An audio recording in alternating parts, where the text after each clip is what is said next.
Prerequisites for memory interfacing with the device 8086.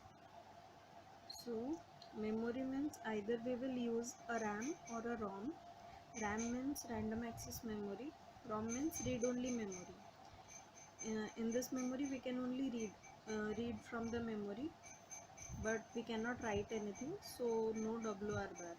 Here RD bar and WR bar are the signals to read and write. If these are active low signals, that is, if this is 0 then we can read, if this is 0 we can write. Both cannot be 0 at the same time, but both can be 1 for instruction fetch. And each bit is stored in a D flip-flop, and this is a random rough diagram for RAM or ROM. Here I have drawn two address lines, and for two address lines we have 4 partitions or 4 locations of memory, in which in one memory we can store 8 bits. So if there are n input lines, we have 2 to the power n locations, and in each location we can store 8 bits.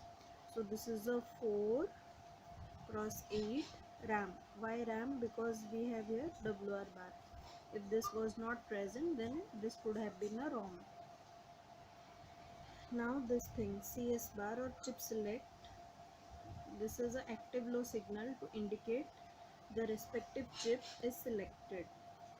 This one is active. We will know if the 0 signal is passed to CS bar.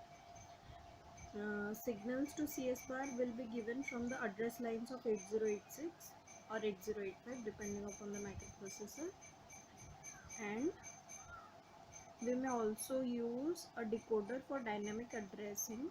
That is, if we have multiple chips and we want to select one of the chip, we will use a decoder. Suppose we have 4 chips and this 4 cross 8 RAM is attached to this pin.